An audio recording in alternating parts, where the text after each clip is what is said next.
Olá, dando continuidade aqui ao nosso encontro, vamos falar um pouco das estratégias de aprendizagem sem erro, que é a aquisição de novas habilidades sem que o aluno cometa erros significativos durante o processo de aprendizagem.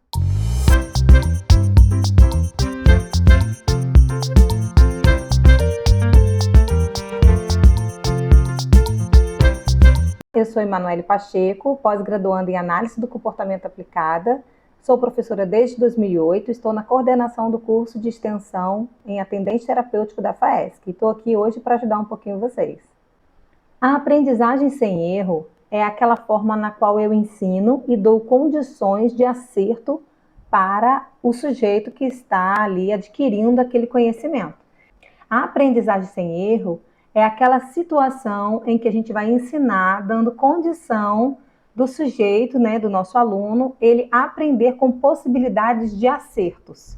Então, eu como professora da primária, das moças, dos rapazes, dos jovens, eu posso ali ensinar de forma que as respostas, os ensinamentos, o que seria correto obter como resultado, é o que eu vou oferecer para esse aluno. Então, eu vou dar condições de acertar as condições naquilo que a gente está ensinando.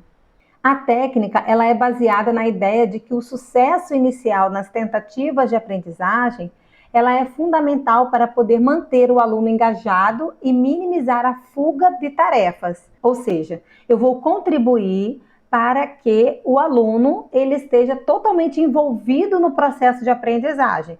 Então, como vocês podem ver a figura aqui, tem a professora, onde ela está ensinando para as crianças menores e ela utiliza o manual de gravuras, que é o recurso da igreja, para atrair essa atenção. Mas existem algumas outras estratégiazinhas que a gente pode aplicar nesse ensino. Como é que funciona? O aplicador começa fornecendo dicas máximas, altas ajudas, para aquele aluno, para aquele membro. Aí a gente vai garantir que ele responde de forma correta. Essas dicas, elas vão sendo esvanecidas. Isso na análise do comportamento a gente chama da gente ir perdendo a força das dicas. E é isso que a gente vai entender exatamente aqui. Como é que eu faço para dar a dica e como é que eu faço para ir tirando essa dica e deixando aquela resposta, do sujeito ser independente daquela ajuda que eu estou inicialmente atribuindo. Nessa figura aqui, eu represento a dica através do apontar. Então, o apontar é um exemplo de uma ajuda e a gente vai ver isso com mais detalhes. O objetivo é tornar o aluno mais independente possível. Então, por exemplo, ele expressar uma opinião, ele contar como é que acontece uma história, fazendo uso das próprias imagens, sendo independente na sua comunicação, podendo ela ser verbal ou não verbal, como a gente já viu anteriormente, traz o propósito dessa aprendizagem. Vamos então agora conhecer um pouquinho do que são as dicas. Existe a dica visual, também conhecida como dica textual. Nessa dica, a gente pode usar figuras, como eu trouxe aí um recurso da igreja, falando sobre a proclamação ao mundo, que é a família. Então, se eu vou falar sobre essa história, eu posso usar essa imagem que representa o contexto do que eu estou ensinando. Eu vou estar dando a dica visual, que é através da figura. Existe a imagem, que é a imagem real do que está acontecendo. Muitas vezes a gente pode usar a figura, só que com os adolescentes funciona melhor com a imagem real, ou seja, fotografias da própria pessoa realizando a ação.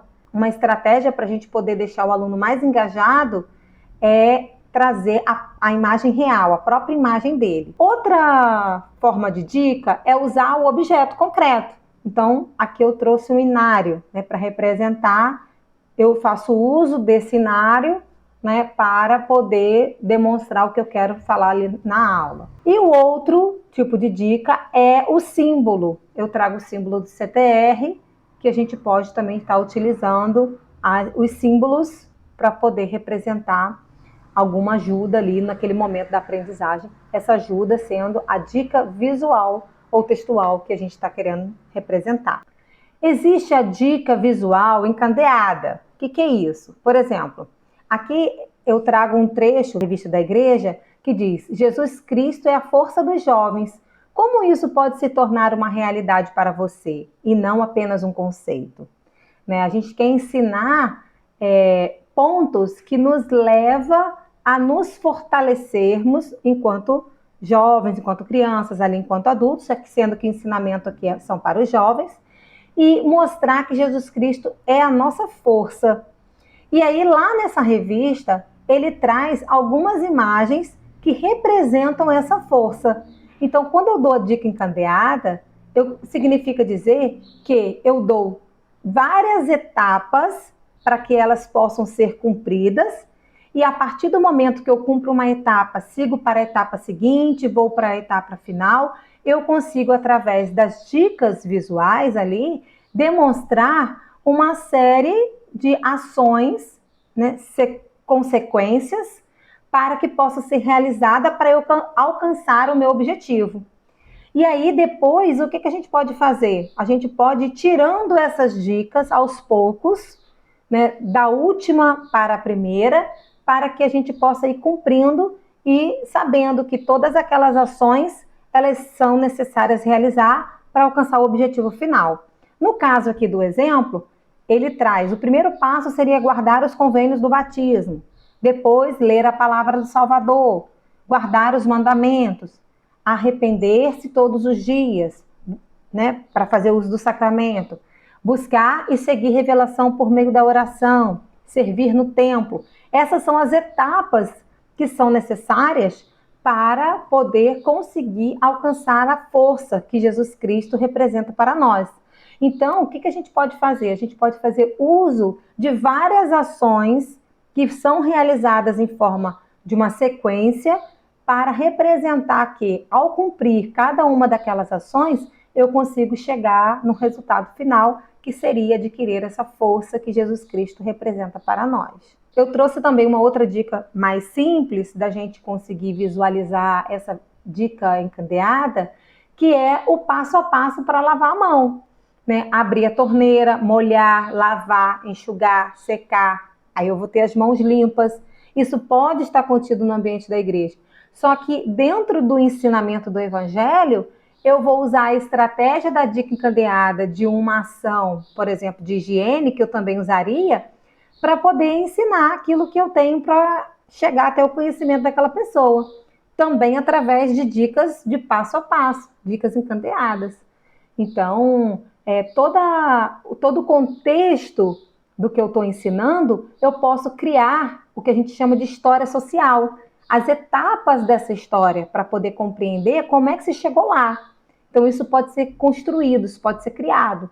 Criar história social para contar cada ensinamento do princípio do Evangelho, por exemplo. A dica verbal, eu vou fazer uso da imagem, pode ser também, e também eu vou estar ensinando através dos gestos, dos movimentos. Só que na dica verbal, eu dou a oportunidade da pessoa completar a palavra, a frase ou o hino, né, como a gente viu lá no Sou um Filho de Deus. Então aqui a aula é sobre batismo. Eu uso a dica visual para mostrar a imagem do batismo, mas eu dou a dica verbal: batismo. Às vezes a gente está tão acelerado ali no processo que a gente quer cumprir com a questão de dar a aula sobre o Evangelho, que a gente deixa de dar a oportunidade das pessoas que estão assistindo, que tem essa dificuldade na comunicação, de completar as palavras que a gente está fazendo uso, e deixa de dar uma oportunidade dela estar se comunicando com os assuntos que está sendo ensinado. A outra questão que também é ensinada na dica verbal é a questão da gente ensinar a dar o comando e a pessoa cumprir com o comando que ela está recebendo. Então, em qualquer momento que você estiver ali na sala e pedir para a criança ou adolescente jogar alguma coisa no lixo, jogue no lixo, pegue o inário, né? Abra a porta, apague a luz. Isso são comandos que a gente está dando, que a gente está fazendo treino para que a pessoa venha cumprir com aquela demanda, né?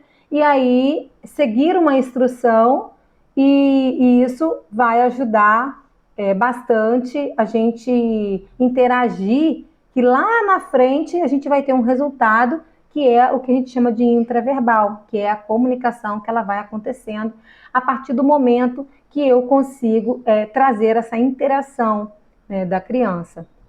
Eu posso estar fazendo uma aula, utilizar recursos com figuras em cima de um palitinho, e aí eu digo, pega a figura de Noé, pega a figura de Nefe, dependendo da história, do qual é o contexto. E aí eu dou aquele comando para a pessoa e ela também vai interagir e participar na aula. A outra dica verbal é a gente fazer uma pergunta. A gente coloca as imagens, né? E aí a gente pergunta, quem é esse? Só que lá no processo de aprendizagem sem erro, eu comecei explicando que a gente vai dar condições de acerto para a pessoa com autismo ali naquele processo de aprendizagem. Quando eu tiver que dar determinadas opções de resposta, eu começo dando apenas uma opção de resposta, que é a resposta correta. Então aqui eu tenho uma imagem de Jesus Cristo e eu pergunto, quem é esse? Né? E aí a pessoa não sabe, ou sabe, mas não consegue responder, porque tem a dificuldade do verbal. E aí a gente vai dar aquela ajuda para a criança, para o adolescente. Ou a gente fala, Jesus Cristo, para ela continuar, tô. Ou se ela não continuar, a gente vai falar Jesus. Qualquer movimento que ela abrir a boca para tentar expressar o que ela quer dizer, a gente vai estar reforçando aquilo, entregando a figura ou dando algum brinquedo que a criança gosta, que o adolescente tem preferência por aquilo ali, que ele quer muito dentro daquela atividade que está sendo ensinada. Então, a gente vai dar as opções de resposta que a gente pode inserir. Tudo de forma muito simples, né? Perguntas simples, respostas simples, opções de respostas também simples, né? Para não trazer tantas opções para a pessoa com autismo. Então, por exemplo, vamos fazer oração. Isso não é uma instrução simples. Quando eu digo feche os olhos, é uma instrução simples. Quando eu digo feche os olhos, abaixe a cabeça, ou feche os olhos, cruze os braços, é uma instrução simples seguida de uma outra instrução. Então, quando a gente for ensinar alguma coisa para a pessoa com autismo, a gente tem que pensar, como é que eu posso pegar essa instrução que eu estou ali sabendo como é que eu vou fazer e quebrar essa instrução em várias instruções menores. E aí, quando a pessoa com autismo cumprir a primeira instrução, aí eu vou ensinar ela a cumprir a primeira com a segunda instrução, que é a instrução encadeada. Outra dica é a dica gestual, que a gente pode usar através do apontar, mostrando qual é a resposta, e a pessoa com autismo também pode responder na aula apontando, né? Também é uma resposta não verbal, ou fazer um movimento. Mostro a figura, Néfera valente, eu faço Néfera valente, representando o meu movimento como valente. Eu posso pedir para a pessoa repetir o movimento, e isso também vai trazer aí um contexto de aprendizagem. E aí a gente chega na dica da modelação, ou seja, que é através da imitação. Então, eu vou baixar a cabeça, fechar os olhos, cruzar os braços e eu digo para a minha criança ou meu adolescente que está ao meu lado para seguir a instrução de fazer a oração. E eu digo, faz igual.